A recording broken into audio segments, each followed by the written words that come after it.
Is WVU ready to make a major breakthrough on the national stage in sports? They've brought back Rich Rodriguez to lead the football program. They've hired Ross Hodge to lead the men's basketball program. The baseball program is seeing massive success. And now they are making financial moves to be more competitive on the national stage. And that's what we're going to talk about primarily in this episode of Couz's Corner. We'll have that conversation. I'll explain what I'm talking about and give you my opinion on it right after this word from one of our awesome channel sponsors. Since 1931, the attorneys at Katz, Cantor, Stone Street, and Buckner have been the voice for victims who have suffered serious injury or death. They have a fierce passion for truth and justice and a sincere compassion for those who have been wronged by others.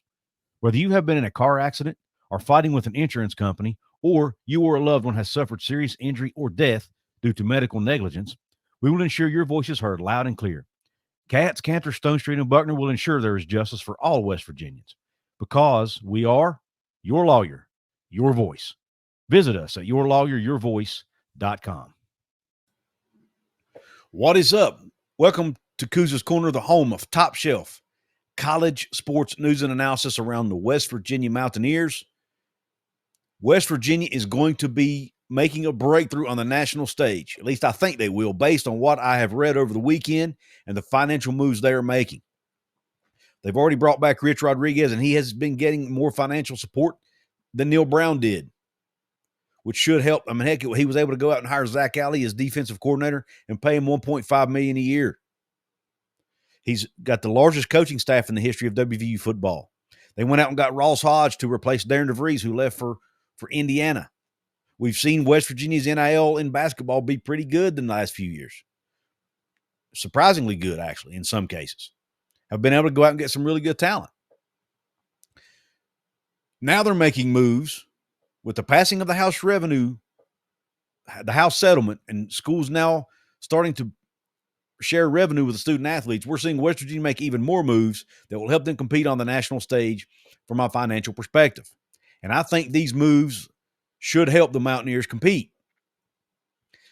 Shout out to Mike Casaza over at earsports.com, the arm of 24/7 Sports that covers West Virginia. He's written 2 articles regarding this in the last few days. I will share links to both of them. One of them I'm going to share a little bit from now. I'm not doing a screen share, but just going to read you a few excerpts from it. But the title of the article was WVU makes 2 moves to stay with the pack in the future of college sports. The first one, the Board of Governors authorized 2 things. First one being Gold and Blue Incorporated, which will do business as Gold and Blue Enterprises. It's an in-house entity that has been established to develop, quote, a comprehensive name, image, and likeness and revenue-generating ecosystem, end quote. It's the creation of West Virginia's in-house NIL operation, which is now legal based on the House settlement agreement and a state law that was just passed in West Virginia, allowing West Virginia to do this, allowing public schools like them in Marshall to do this. Now, before, all their NIL had to be handled by Country Roads Trust, which was an outside collective, or, other businesses. Now, the players can still do outside NIL deals, okay? They can still go out and do an NIL deal outside of this Gold and Blue Enterprises entity.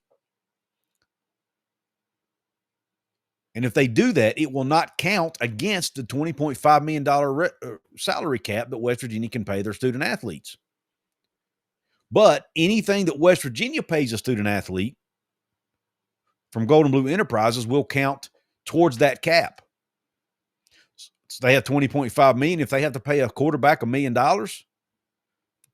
if Gold and Blue Enterprises has to pay a quarterback $1 million for name, image, and likeness, then they're down now to $19.5 million that they can offer, right? That's how it works. But if that quarterback gets $1 million NIL deal with a car dealership and the car dealership pays him directly, then it will not count against that $20.5 million cap. That's my understanding of how this is going to work. But they're basically operating this just like a business. Gold and Blue Enterprises will operate just like a business.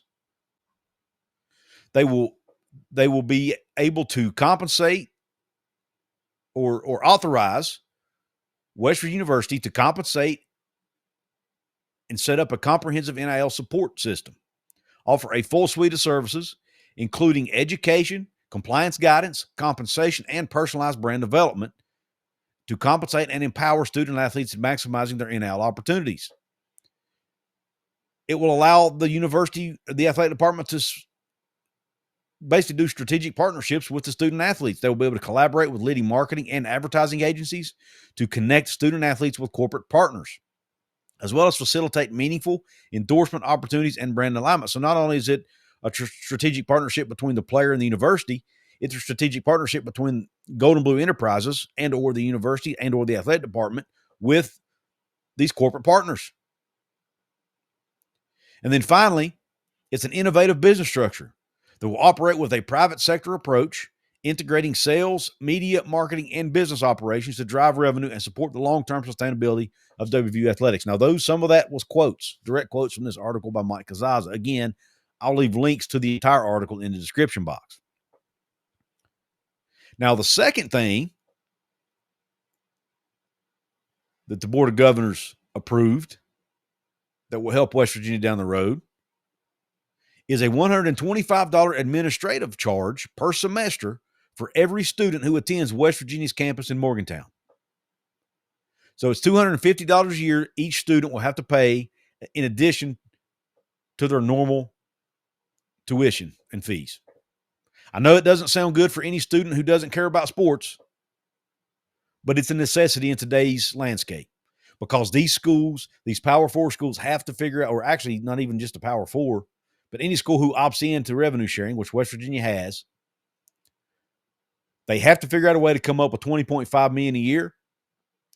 One way to do that is to add student fees, which will generate several million a year. Now, I haven't done the math. I don't know exactly how many students attend the Morgantown campus. I'm assuming it's probably close to 15,000 times $250 a year. Do the math. So that's several million a year that they are going to need in order to meet that $20.5 million number. Now, they're going to have to do a lot of other things too, but this is just one of them. And then bringing everything in-house will also make sure they can track these NIL deals. They can make sure the players get paid appropriately.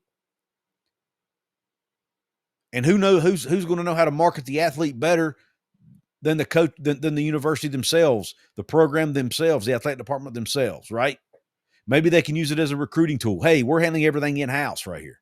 Now, you'll still be able to do your outside deals too, as long as it's approved by this Deloitte clearinghouse that's going to be set up. You're still going to be able to do those deals, but WVU is going to facilitate a lot of this for you to make it easier for you. I think that's a great move. Maybe it'll get rid of some of these agents that are out here doing things the wrong way. Now, I know a lot of agents are doing things the right way, but there are a lot of greedy agents trying to take advantage of these student athletes out here today to make money off of their name, image, and likeness and take advantage of them because they don't understand yet how to handle this stuff.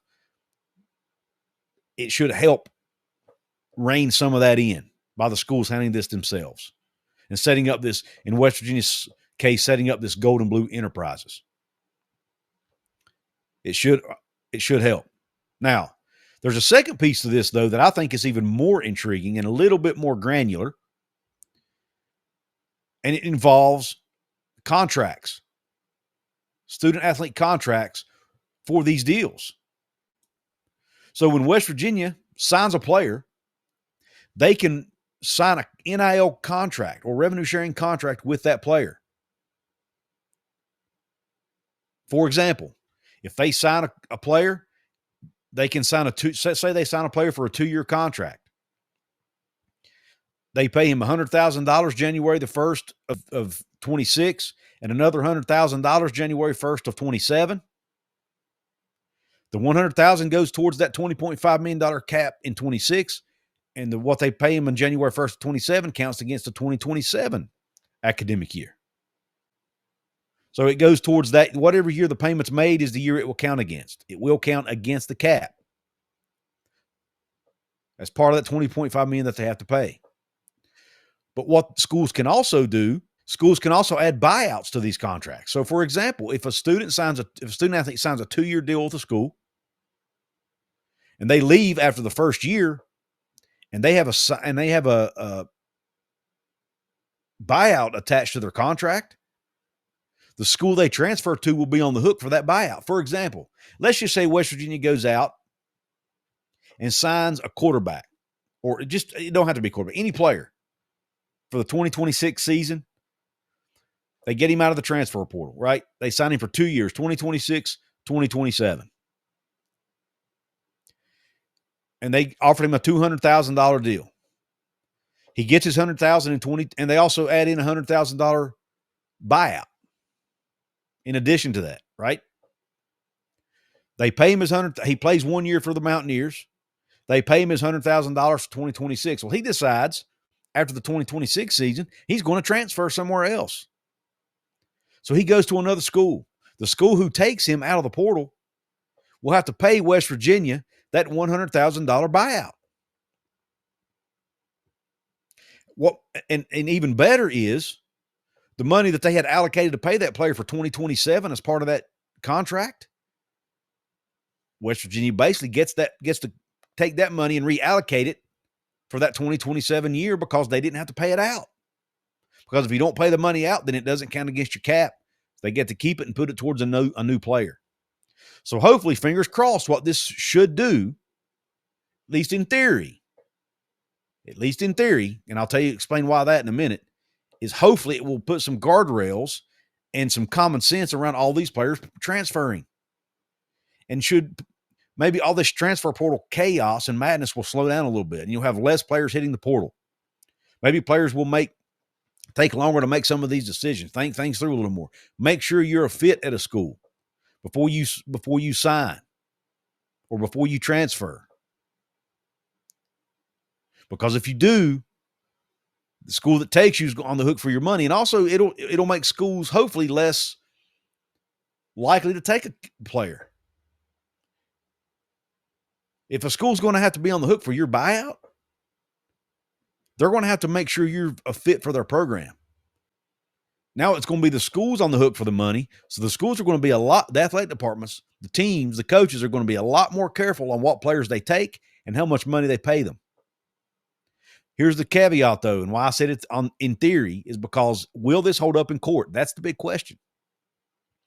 Is this not a form of antitrust? Is it restraint of trade? Are you restraining how much money these players can make? Are you capping it? Are you limiting how much money they can make? Is that legal? We will see. It's going to be interesting because I guarantee you somebody's eventually going to challenge this and take this to court. So it's going to be interesting to see how it holds up. Will it hold up in a court of law? We'll pay attention to that. But at least in theory, on paper, and now maybe if Congress can codify the House settlement and everything around it, then maybe it does work. We'll see. You know, as someone who loves the free market system, who's a capitalist at heart, some of this sounds a little sketchy to me, but at the same time, as a college football fan, I would love for some of the chaos to slow down around the transfer portal. I mean, West Virginia's bringing in 50 players, man. It's getting harder for fans to stay engaged because you don't even know half the players on the roster. Maybe it'll slow some of that down. I think as a fan base, as fans, it'll be better for us if this sticks. But I also understand the players' perspective on this and even the legal perspective. And man, if you're doing this, you're kind of capping how much these players can make. And is that really legal? I don't know. It'll be interesting to see how this all plays out. But I want to hear your thoughts in the comment section. And is this a way for West Virginia to be more competitive and really make a splash again on the national stage? I think it could be. You know, West Virginia's not the only school implementing these types of things. You know, Virginia Tech is one school I heard that is implementing a student fee for their students to help pay for this house settlement. I'm sure a lot of other schools around the country are doing it. Maybe all of them will do it. I don't know. But anybody, at least anyone who's opting into this revenue sharing agreement, will likely do something similar. You know, there are other schools bringing their NIL in-house. So, you know, it's not like WVU is the only school doing this, But by doing it, hopefully it will give them some form of an advantage in recruiting and in being competitive with their peer institutions in the Big 12 and even regionally in the ACC and maybe even in the Big 10 to a degree. So let me know in the comment section what you think about this, about these details. Again, I will leave links to Mike Couz's articles in the comments. They were very well done. I applaud him for his work. And I want to hear your thoughts in the comment section. Also, don't forget to hit the thumbs up button if you thought this was a good show.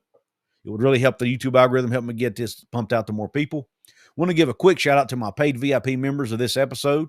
The random VIP shout outs of this episode are Lonnie, BYU Mormons #1, Earl Carr, WVU Fan 13, and Todd Biela. Thank you all for your paid membership, for your support, for being a VIP. If you want to be a VIP, hit the join button below. There's also a join button over on my channel homepage beside my profile photo if you don't see one now. Also, I want to remind you that I am an affiliate marketer of ONIT Athlete Trading Cards. I haven't mentioned that in a while. ONIT Athlete Trading Cards helps with NIL. 60% of the proceeds go to student athletes as part of NIL. If you use a link in the description box, I'll get a small commission from the sale as well. And you will get yourself some cool collectible trading cards of your favorite team, including the West Virginia Mountaineers. I also want to give a shout out to my other sponsor, Appalachia Digital. If you need a brand new website, go to appalachiadigital.com/Couz. They will hook you up. If you already have a site and you want to get found easier on Google, they will hook you up. They are the folks who designed my brand new website at wvsportschat.com. The site now being operated by myself and Jonathan Martin. wvsportschat.com. Go check it out. They designed it. They're the folks who designed it. They did a great job. They can do the same for you. Again, appalachiadigital.com/Couz. Thanks again for tuning into this episode. I appreciate the support. I appreciate you watching and or listening. Hope the rest of your day is top shelf. God bless. And cue Country Roads.